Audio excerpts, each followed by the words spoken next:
नमस्कार, Ujjwala home kitchen मध्ये तुमच्या सर्वांचे पुन्हा एकदा खूप खूप स्वागत आहे। आज आपण पितृपक्षात बनवल्या जाणाऱ्या 4 असे महत्त्वाचे पदार्थ तयार करणार आहोत। झटपट करण्यासाठी भरपूर आपण टिप्स आणि ट्रिक्स येथे बघणार आहोत। चला तर वळूया आजच्या रेसिपीकडे। आता हे पदार्थ वेगवेगळ्या ठिकाणी वेगवेगळ्या प्रकारे केले जातात। आज आपण येथे अतिशय सोप्या पद्धतीने करणार आहोत। पहिल्यांदा आपण गोडाचा पदार्थ म्हणजे तांदळाची खीर करणार आहोत। त्यासाठी 50 ग्राम आंबे मोहर तांदूळ घ्यायचे आहे। स्वच्छ निवडून धुवून घ्यायचे आहे 2 ते 3 पाण्याने। आता हे पाणी ओतून द्यायचं आहे आणि स्वच्छ पाणी टाकून आपण 10 मिनिटं हे ठेवून देऊया। 10 ते 15 मिनिटं, फारही वेळ याला भिजवायची गरज नाहीये। आता 15 मिनिटांनंतर चेक करायचं आहे, पाणी ओतून द्यायचं आहे। तांदूळ आपले व्यवस्थित भिजलेले आहे। ते नितळायला ठेवायचे आहे हे तांदूळ आणि आपल्याला पुढची तयारी करून घ्यायची आहे। आता खीर तयार करण्यासाठी आपण येथे काही ड्रायफ्रूट घेतलेले आहे। त्यामध्ये चारोळे, काजू, बदाम आणि पिस्त्याचे काप प्रत्येकी 2 चमचे लागणार आहे। आपल्या आवडीनुसार आपण ड्रायफ्रूटचे प्रमाण कमी अधिक केले तरी सुद्धा चालू शकेल। आता येथे अर्धी वाटी म्हणजे 3 ते 4 चमचे आपण ओलं खोबरं घेतलेलं आहे। 1 चमचा वेलची पूड लागणार आहे आपल्याला येथे। आता एका पॅन मध्ये 2 चमचे साजूक तूप आपण गरम करून घेऊया। साजूक तुपामुळे आपल्या खीरीला अतिशय छान असा स्वाद आणि सुगंध येतो। आता तूप व्यवस्थित गरम झालं की त्यामध्ये जे ड्रायफ्रूट घेतलेले आहे आपण ते टाकून घ्यायचे आहे आणि छान असे क्रिस्पी होईपर्यंत याला भाजून घेऊया। ड्रायफ्रूट व्यवस्थित भाजून झाले की खीर खाताना हे अतिशय टेस्टी असे लागतात। आता हे जे आपण ड्रायफ्रूट घेतलेले आहे याऐवजी आपण आपल्या आवडीचे कुठलेही ड्रायफ्रूट यामध्ये वापरले तरी सुद्धा चालू शकेल। आता ही जी आपण आजचं जेवण बनवणार आहोत किंवा खीर बनवणार आहोत ही 5 ते 7 व्यक्तींना आरामात पुरते। आता ड्रायफ्रूट काढून घेतले की त्याच कढईमध्ये आपण जे तांदूळ घेतलेले आहे नितळून ते टाकून आपल्याला फ्राय करून घ्यायचे आहे। आता हे तांदूळ फ्राय करत असताना हळूहळू याचा कलर चेंज होत जातो। तांदूळ फ्राय ह्यासाठी करायचे आहे, फ्राय केल्यानंतर तुपाचा जो सुगंध असतो साजूक तुपाचा तो आपल्या खीरीमध्ये अतिशय छान असा येतो। बघा 3 ते 4 मिनिटं मंद आचेवर आपण हे तांदूळ भाजून घेतलेले आहे। आता यामध्येच आपण जे खोबरं घेतलेलं होतं ते सुद्धा आपण टाकून घेऊन भाजून घेणार आहोत। यामध्ये हे खोबरं टाकून भाजलं तरी सुद्धा चालू शकेल, परंतु आपण अगोदर तांदूळ भाजून घेतलेले आहे, नंतर येथे खोबरं टाकून घेतलंय। आता याला फारही भाजायची गरज नाही। खोबरं सुद्धा तुपामध्ये भाजल्यानंतर याचा अतिशय छान असा सुगंध सुटतो। आता आपले तांदूळ आणि खोबरं व्यवस्थित भाजले गेलेले आहे। हे एका प्लेटमध्ये काढून घेऊया आणि आपल्याला हे थंड करून घ्यायचं आहे। थंड झाल्यानंतर आपण हे मिक्सर मध्ये बारीक करून घेणार आहोत। थोडं थोडं करून हे काढून घेऊया। अशा पद्धतीने ही खीर अतिशय झटपट अशी तयार होते। आता हे थंड झालेलं जे मिश्रण आहे ते मिक्सरच्या भांड्यामध्ये टाकून घ्यायचं आहे आणि मिक्सर चालू बंद करून आपल्याला हे थोडंसं असं जाडसर ठेवून बारीक करायचं आहे। फारही बारीक पावडर करायची नाहीये ह्याची। असं थोडंसं जाडसर ठेवलं की खीरेला छान असं टेक्स्चर येतं आपल्या। आता ज्या कढईमध्ये आपण हे भाजून घेतलं होतं तांदूळ आणि खोबरं त्याच कढईमध्ये हे पुन्हा मिश्रण आपण टाकून घेणार आहोत। आता ह्याला फारही भाजायची गरज नाही, आपण फक्त हे मिक्स करून घेऊया। ड्रायफ्रूट आणि तांदळाचं जे मिश्रण आहे ते व्यवस्थित असं मिक्स करून घ्यायचं आहे। आता यामध्ये आपण दूध टाकून घेणार आहोत। आजची आपण ही खीर 7 ते 8 व्यक्तींसाठी बनवणार आहोत, त्यामुळे इथे मी 1 लिटर गाईचं दूध छान असं गरम करून नंतरच टाकलेलं आहे। गरम दूध टाकल्यामुळे खीर आपली पटकन, खीरीमधले जे तांदूळ आहे ते पटकन शिजायला मदत होते आणि खीर पटकन तयार होते। थोडं थोडं करून हे सर्व 1 लिटर दूध आपण गाईचं येथे टाकून घेतलेलं आहे। आता खीरीला उकळी काढून घ्यायची आहे। यामध्ये 7 ते 8 आपण केसरच्या काड्या टाकून घेतलेल्या आहे आणि 4 ते 5 चमचे येथे मी साखर टाकलेली आहे। साखरेचं प्रमाण आपण आपल्या आवडीनुसार कमी जास्त केलं तरी सुद्धा चालू शकेल। केसरमुळे आपल्या खिरीला छान असा कलर सुद्धा येतो आणि सुगंध सुद्धा फार छान येतो। हे बघा, झटपट आपल्या खिरीला उकळी आलेली आहे। 2 ते 3 उकळ्या काढायच्या आहे, म्हणजे जे तांदूळ आहे ते छान असे शिजतात आणि खिरीला आपल्या क्रीमी मलाईदार असं टेक्स्चर येतं। हे बघा, खीर तयार झालेली आहे। अतिशय छान असा याचा सुगंध सुद्धा सुटलेला आहे। आंबेमोहर तांदळामुळे खिरीचा फार छान सुगंध येतो। आणि सर्व शेवट आपण यामध्ये वेलची पूड टाकून घेतलेली आहे। आपण बघू शकता आपली खीर येथे मिनिटांमध्ये तयार झालेली आहे। गरम असतानाच बाउल मध्ये काढून घ्यायची आहे आणि गरम गरम सर्व करण्यासाठी द्यायची आहे।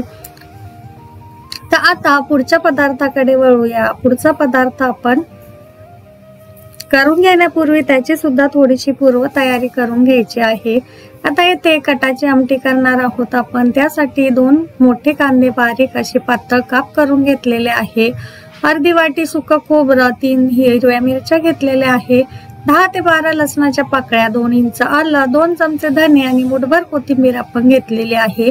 बऱ्याच ठिकाणी लसूण चालत नाही। आता ही हरभऱ्याची डाळ उकडून शिजवून घेतलेली आहे आपण। आता ही सुद्धा आपण 2 ते 3 चमचे मिश्रणात घालणार आहोत मसाल्यामध्ये वाटताना। आता हा कांदा जो आहे तो एका कढईमध्ये टाकून छान आपल्याला असा ब्राऊन होईपर्यंत भाजून घ्यायचा आहे। कांदा भाजताना आपण त्यामध्ये थोडंसं तेल टाकून घेतलं होतं। कांदा काढून घ्यायचा आहे ब्राऊन झाला की, आणि त्याच कढईमध्ये आपण धने, लसूण, आलं, हिरव्या मिरच्या टाकून भाजायच्या आहेत। आता ह्याचा सुद्धा फार छान असा अरोमा सुटतो। हे भाजून झालं की यामध्येच आपण सुकं खोबरं टाकून घेऊया। हे सुद्धा आपण 2 मिनिटांसाठी फक्त भाजून घेणार आहोत। खोबऱ्याचा कलर चेंज झाला की लगेचच आपण हा मसाला कढईमधून काढून घ्यायचा आहे। आता बऱ्याच ठिकाणी लसूण चालत नाही नैवेद्यासाठी, तर तो स्किप केला तरी सुद्धा हरकत नाही। कोथिंबीर सुद्धा आपण यामध्ये भाजून घेतलेली आहे। आता हे मिश्रण पूर्ण थंड होऊ द्यायचं आहे। थंड झाल्यानंतरच थोडं थोडं करून हे मिक्सरच्या भांड्यामध्ये काढून घेऊया। आता हे मी बारीक करण्यापूर्वी यामध्ये आपण हळद पावडर टाकून घेतलेली आहे, पाव चमचा, आणि 1 मोठा चमचा यामध्ये आपण मीठ टाकून थोडंसं पाणी टाकून हे बारीक करून घेतलेले आहे पेस्ट। आता हे बारीक झाला मसाला की यामध्ये 4 चमचे आपण हरभऱ्याची डाळ शिजवून घेतलेली होती ती सर्व यामध्ये टाकून बारीक करून घेतलेली आहे। एकदम फाईन पेस्ट तयार झालेली आहे आमटी बनवण्यासाठीची आपण। आता त्या पॅन मध्ये 2 ते 3 चमचे आपण तेल गरम करून घ्यायचं आहे। आता 3 मोठे चमचे तेल मी येथे टाकलेलं आहे। त्यामध्ये 1 चमचा जिरे आणि 10 ते 12 कढीपत्त्याची पाने टाकून छान अशी याची फोडणी करून घ्यायची आहे। फोडणी बसली व्यवस्थित की यामध्ये पावडर मसाले टाकून घेऊया। धना जिरा पावडर, काळा मसाला, लाल तिखट आणि गरम मसाला यामध्ये प्रत्येकी 1 चमचा टाकून छान असं फ्राय करून घेऊया आपण। आता याऐवजी आपण आपल्या आवडीचे कुठलेही मसाले यामध्ये वापरले तरी सुद्धा चालू शकेल। मसाले छान फ्राय झाले की यामध्ये मसाल्याची जी आपण पेस्ट करून घेतलेली आहे, कांदा, खोबरं, लसूण, ती थोडी थोडी करून यामध्ये टाकून घेऊया आणि ही सुद्धा तेल सुटेपर्यंत आपल्याला भाजून घ्यायची आहे। आता हा मसाला फ्राय करण्यासाठी आपल्याला 3 ते 4 मिनिटाचा वेळ लागतो, परंतु तेल सुटल्यानंतरच आपण पुढची प्रोसेस करणार आहोत। म्हणजे आपली जी आमटी आहे ती अतिशय टेस्टी होते आणि आमटीला तरी सुद्धा छान येते। थोडीशी बारीक केलेली कोथिंबीर सुद्धा यामध्ये टाकून आपण फ्राय करून घेतलेली आहे। आता तेल सुटायला लागलेलं आपल्याला दिसत असेल। आता 2 ग्लास येथे मी गरम पाणी टाकून घेतलेलं आहे। गरम पाणी टाकल्यामुळे आपल्या आमटीला छान अशी तर्री सुद्धा येते आणि आपली आमटी पटकन व्हायला मदत होते। बघा, आपण बघू शकता आमटीला आपल्या किती छान अशी तर्री आलेली आहे आणि आमटीचा सुगंध सुद्धा फार छान असा सुटलेला आहे। आता 3 ते 4 आपण उकळ्या आणल्या होत्या आमटीला। आता ही साईडला ठेवून देऊया आणि पुढची तयारी करूया। येथे ताक घेतलेला आहे, 250 ग्रॅम ताक आहे हे पाव। आता आपल्याला बेसन पीठ लागणार आहे। आज आपण येथे दहीची नाही तर ताकाची कढी करणार आहोत। फोडणीसाठी येथे 3 ते 4 हिरव्या मिरच्या, 7 ते 8 लसणाच्या पाकळ्या बारीक चॉप करून घेतलेल्या आहे, थोडीशी कोथिंबीर, 10 ते 12 आपण कढीपत्त्याची पाने आणि 2 लाल मिरच्या घेतलेल्या आहे आपण।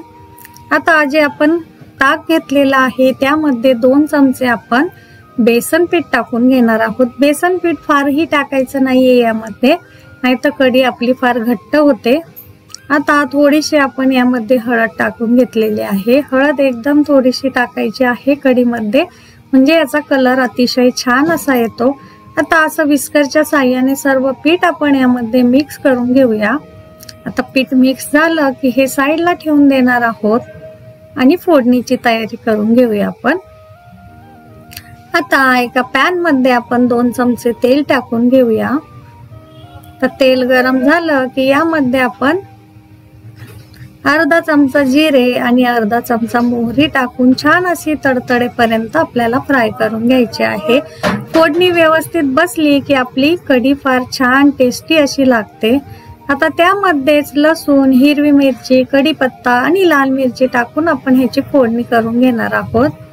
छान असं सर्व भाजून घ्यायचं आहे तेलामध्ये तडतडेपर्यंत। आपल्याला सुगंध सुटायला लागला की लगेचच आपण ताक टाकून घेऊया यामध्ये आणि आता हे कंटिन्यू आपल्याला मिक्स करत राहायचं आहे, म्हणजे आपली जी कढी आहे ती फुटत नाही। असं चमच्याच्या साहाय्याने आपण मिक्स करत याला उकळी काढून घ्यायची आहे। आता आपण बघू शकतात कढीला आपल्या उकळी फुटायला सुरुवात झालेली आहे आणि अतिशय छान असं टेक्स्चर आलेलं आहे। सर्वात शेवट आपण यामध्ये मीठ टाकून घेऊया। 1 चमचा मीठ टाकून मिक्स करायचं आहे आणि गॅस लगेचच आपल्याला बंद करायचा आहे। बघा, वरून चवीपुरती आपण थोडीशी कोथिंबीर टाकून घेतली तरी सुद्धा चालू शकेल। आता येथे 1 वाटी डाळ शिजून घेतलेली आहे तुरीची, आपण कुकरला 5 शिट्ट्या देऊन हिरवी मिरची, कोथिंबीर आणि आलं आणि आपलं लसूण आणि खोबऱ्याची पेस्ट घेतलेली आहे। 1 चमचा कोथिंबीर आणि 2 लाल मिरच्या आपण इथे बेडगी मिरची घेतलेली आहे फोडणीसाठी। आता 2 चमचे तेल गरम करून घेतलेलं आहे आपण, त्यामध्ये अर्धा चमचा जिरे, अर्धा चमचा मोहरी टाकून घेतलेली आहे। थोडासा हिंग, पाव चमचा हळद, 2 सुक्या लाल मिरच्या, तर 2 हिरव्या मिरच्या बारीक चॉप करून आपण इथे टाकलेल्या आहेत। 10 ते 12 जी कढीपत्त्याची पाने घेतली होती ती सुद्धा आपण यामध्ये टाकून आणि 1 चमचा लसूण आणि खोबऱ्याचं वाटण यामध्ये टाकून छान अशी फोडणी करून घेतली। फोडणी छान बसली की लगेचच आपण जी डाळ घेतली होती शिजून ती यामध्ये टाकून घेतलेली आहे आणि यामध्ये सुद्धा आपण 1 ते 1.5 ग्लास आपल्या आवश्यकतेनुसार गरम पाणी टाकून घ्यायचं आहे। चवीपुरतं मीठ टाकून घेतलेलं आहे आणि वरण आपलं बनवून तयार झालेलं आहे। याला सुद्धा 1 ते 2 उकळ्या काढून घ्यायच्या आहे। अशा पद्धतीने आपले झटपट 4ही पदार्थ तयार झालेले आहे। नक्की ट्राय करा रेसिपी। आवडली असेल तर चॅनलला लाईक, शेअर आणि सबस्क्राईब करा। धन्यवाद।